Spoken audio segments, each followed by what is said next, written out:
درود بر شما. خبر و گزارش‌های روزی آخران ماه اکتبر از استودیوی رادیو آزادی من شعله خوجا معرفی میکنم. سرخط موضوعهای مهم.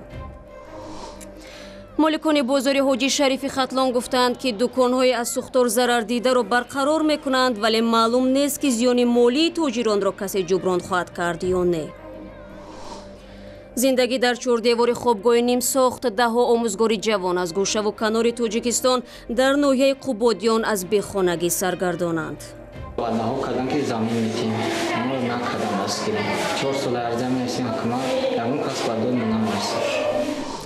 و راهی آخرت در دوشنبه مراسم ویدا با دانشمند برجسته تاجیک خدوئی شریفов برگزار شد. این عالم شناخته شام دیروز درگذشت.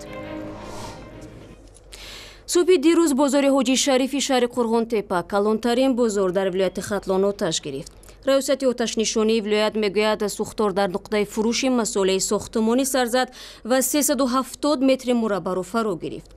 با گفته همین ریاست جزو تام‌های آتش نشانی سری وقت به محل حادثه رسیدند. طبق گزارش‌ها در پی سوختار کسی آسیب ندید و زیان آتش سوزی و حجم خسارات دقیق بشود. در این باره آرزوی کریم از شهر قرغونتپا گزارش می‌دهد.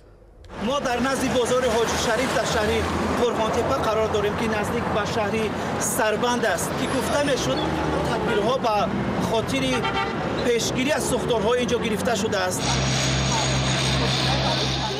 با اطلاع ریاست سوختار در بازار ساعت 8:15 صبح یک شنبه سر زده و جزء تام‌های آتش نشانی سری وقت به محل حادثه رسیدند. مسئولین بازار حاجی شریف فعلا از شرح این سوختار خودداری میکنند، اما مقامات تاجیکستان گفتند که سبب سر زدن سوختار با هم رسیدن ناقل‌های برقی است. بر اساس خلاصه مقدماتی متخصصان سوختار از یکی از ایوان‌های قسمتی مصالح ساختمانی بازار شروع شده است. چقدر ضرر دیدید؟ چند سامان؟ نگفتن که سببش چی است؟ سبب یک اما مقامات این بازار گفت که آنها هر چیز زودتر برای صاحب کاران دکان‌هایی که در کام آتش رفتند برقرار میکنند.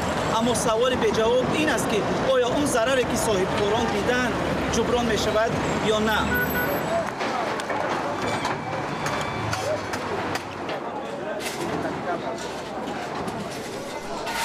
برنامه را از ولایت ختلان ادامه میدهیم. دادگاه ولایت ختلان 3 تن از نزدیکان گلمورود حلیمов پالکونیک فیروری توجیک را متناسباً از 7 تا 18 سالی به زندان محکوم کرد. قرار دادگاه در این باره هفته گذشته صادر شده است. اعضای خانواده حلیمov ماه ایول امسال در پی یک زد و خورد با مقامات قدرتی در حدود ناحیه واسع بازداشت گردیدند. آنها برای کوشش فرار به افغانستان با هدف پیوستن به صف گروهی به نام دولت اسلامی متهم شدند. و رئیس حکومت اجرایی افغانستان عبدالله عبدالله از شورای امنیت سازمان ملل متحد درخواست نمود بر ضد طالبانی افغان تحریم جاری کند. روز 29 اکتبر در کابل دکتر عبدالله با رئیس کمیته تحریم های شورای امنیت سازمان ملل متحد غیرت عمرov دیدار و گفتگو داشت. سخنگوی حکومت افغانستان در این باره تفصیلات داد. رئیس اجرایی با رئیس کمیته تعزیرات شورای امنیت ملل متحد و دیگر اعضای این کمیته دیدار کرد. در این دیدار رئیس اجرایی آقای عبدالله پیشنهاد کرد که طالبان که قاتلین مردم افغانستان و تروریست هستند باید رهبرشان ملا هیبت الله و دیگر اعضای بلندپایه این گروه در لیست تعزیرات شورای امنیت اضافه شوند. برمیگردیم به تاجیکستان. سالهای اخیر در پایتخت تاجیکستان بناهای بلندوشانه بنیاد شده سیمای دوشنبه را به کلی تغییر میدن. فعلا بلندترین بنا دوشنبه پلازا به حساب می رود که از 22 طبقه عبارت است. طبق نقشه نوی گنرالی به همین زودی ها جای ساختمان های عصر گذشته را بناهای تا 25 آشیانه خواهند گرفت. ولی متخصصان از این اقدام شهرداری نگرانند و بنیاد 3 آشیانه ها را مشورت نمیدهند. گزارش نوبتی ما در همین باره است. در دوشنبه تلاش دارند مشکلات کمبودی منزل را از راه تخریب بناهای کهنه و بنیاد منزل‌های بسیار آشیانه حل کنند. طبق نقشه گنرالی در شرق پایتخت در سالهای نزدیک بناهای 2، 3 و یا 4 آشیانه تقریباً از بین خواهند رفت. ولی بسیاری از متخصصان زلزله‌شناسی تاجیک مخالف ساختمان بناهای بلند آشیانه در پایتخت تاجیکستان هستند. منطقه‌ای هستند که اینجا به مال سفید خاک است. من همین جایی که ما است اینستیتوت گیولوژی است، این سفید خاک است، لاس میگن. از نقطه نظر سیسمیکی بینات است خطرناک است. من در بالای همین لاسو خاک‌های لاسی یا سفید خاک میگیم. و من ساختن بیناهای عظیم بلند از اون جمله بلند ممکن نیست تماما. با گفته این دانشمندان، شرکت‌های ساختمانی و مقامات شهرداری برای بنیاد چنین بیناهای بسیار طبقه با زلزله‌شناسان مشورت نکردند. همچنین در نقشه نو عادی‌ترین معیارهای شهرسازی صرف نظر شدند و بیناها به همدیگر خیلی زیچند. دانشمندان هشدار می‌دهند که در چنین حالت اگر زلزله شدید رخ دهد، نجات دهندگان نمی‌توانند به کمک ساکنان برسند.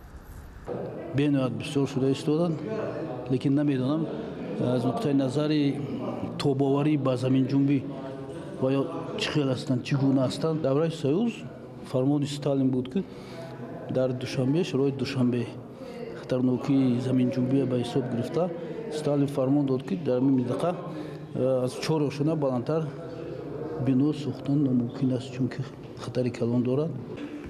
تا کنون چنین حالت‌ها ثبت نشده است.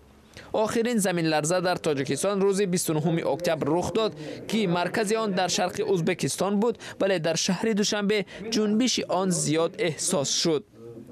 اما مقامداران به این اندیشه ها راضی نیستند. این حرکت کردیم که همون کمبودی که حاضر برآمدن و کمبودی برطرف کردن، برای اینکه ما با همین سال هم قانون اویدی به خاطر سیسمیکی برآمدگی، حاضر ما هم در دایره همین قانون هم فعالیت برسیدیم. حالا اکثر ساختمان‌های سال‌های 20 و 40 عصر گذشته در شهر دوشنبه تخریب شدند. تاریخ شناسان بر این نظرند که بیناهای مذکور برای کشور اهمیت زیادی تاریخی و فرهنگی دارند، ولی مقامات این نقطه نظر را نمیپذیرند و میخواهند پایتخت تاجیکستان سیمای زمانوی کسب کند. ضمناً بحث روی بنیاد منزل‌های بسیار طبقه در شهر دوشنبه در حالی است که در 137 کیلومتری آن حتی برای ساختن منزل گیلی به آموزگاران جوان مبلغ نمی‌یابند. تعدادی از آموزگاران جوان یکی از مکتب‌های نویه قبادیان میگویند چند سال پیش به خاطر امتیاز راضی شدند زادگاه خود را در منطقه‌های مختلف تاجیکستان به این ناحیه عوض کنند، ولی به گفته آنها ظاهراً مقامات محلی و دههای خود را فراموش نمودند. بینای خوابگاه آموزگاران است، اما ساختمانش از بی مبلغی ایستاده است. آن را با پول مردم می سازند و حالا دیگر بودجه آنها برای مبلغ گذاری چنین عمارت نمی رسد. همین سال گذشته این همه جای بی خوابی را مثلا خوابگاه درست که نداشتن، مثلا خلق با یاری خودش با مبلغ خودش همین 4 دیوار برداشت مثلا. دیگه همین یا سالیات شد که همین را مثلا رشد لای کردن نتونستن، پشمانده نتونستن. رمضان از ناحیه شمس‌الدین شاهین به قبادیان به خاطر زندگی بهتر آمد. امید داشت امسال از اجاره نشینی می رهد. بعد 4 سال فراق 2 فرزند و همسرش را از شمس‌الدین شاهین به اینجا می آورد. هر روز با نظاره وضع این ساختمان امیدش کمتر می شود. مبلغ نیست و زورمون نرست به پشونده نمیاد. یعنی که امسال هم اجاره میشینید؟ امسال هم اجاره میشینید.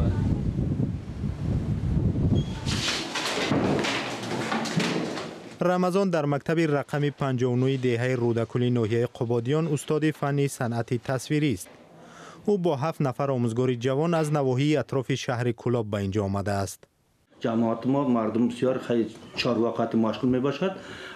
ناحیه های دورتر خیلی من رشت و مومنابات بدخشان و آمادگی معلومات برای آمادگی که خیلی متخصص نمی رسد. برای عوض آدینایف 32 سال دارد و با 4 فرزندش در این خانه اجاره نشین است. 3 سال پیش از ناحیه واسه آمد. میخواست صاحب زمین شود و خانه بسازد. اکنون چند سال است در همین منزل ناتیار با اجاره پولی 100 سامانی زندگی میکند. ما را وعده ها کردن که زمین میتیم. ما را نکردن است که 4 سال ارزه میرسیم حکومت یکون کس بدون نمیرسد. بر طبق قرار حکومت به آموزگاران جوان باید قطعه زمین برای ساختن خانه استقامتی جدا شود. اما چند سال باز عریضه آموزگاران جوان مکتب رقم 59 دهه رودقل به بررسی است. زمین خواهد تامین کردن با شرایط هستون لیکن این دهه رودقل لیکن خوندما نیسته. یک وقتشتا یک هکتار جدا شده لیکن وای تو وقتش تقسیم کرده وای کرده دادگی. اما زندگی آموزگاران دهه رودقل آنقدر بیرنگ نیست. تحولات خاص خود را دارد. آموزگار فنی زبان انگلیسی در نور محمد 2 روز باز از خانه اجاره به این منزل کوچیده است و خرسند است. بعد 4 سال صاحب این گوشه شد. چند پولی معاشش را که به اجاره می رفت می تواند اکنون پس انداز کند. در خانه های مردم زندگی می کردیم. نه دو شبانه روز می شد که نمی خونه با طریق حشر با همکارو با همی یاردم همی آموزگارا و خوانندگان همی خانه ساختیم.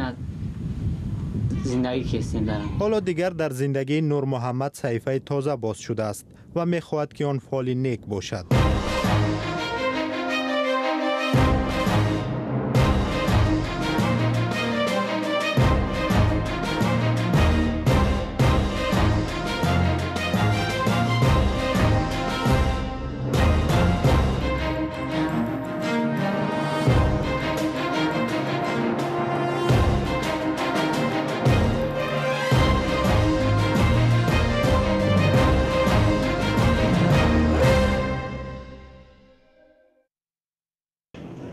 شما برنامه تلویزیونی رادیو آزادی رو تماشا دارید. دیروز قلب خدایی شریف یکی از دانشمندان برجسته، منقد و ادبیاتشناس شناخته توجیک از تپیدن باز ماند.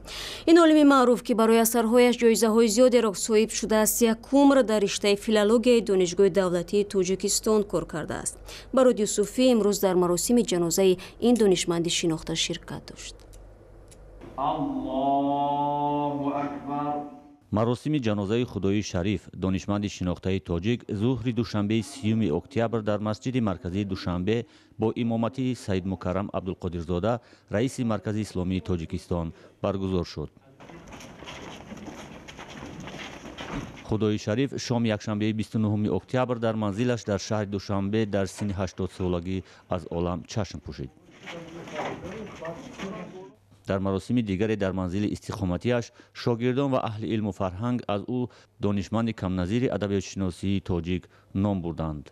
خدایی شریفوف ادامه دهنده کاری اولین گروه عالمانی ادبیات شناسی تاجیک، دوام دهنده کاری پروفسور شریف جان حسین زاده، عبدالغنی میرزایف، ناصر جان معصومی، واحد اسراری، صاحب تبر، یعنی نسلی دومی بعد اینها به حساب می رفتند و عنعنه نیکی که از اینها داشتند این بود که ادبیات کلاسیک، پیوند ادبیات کلاسیک را به ادبیات معاصر تاجیک می آموختند، درک می کردند و می گفتند.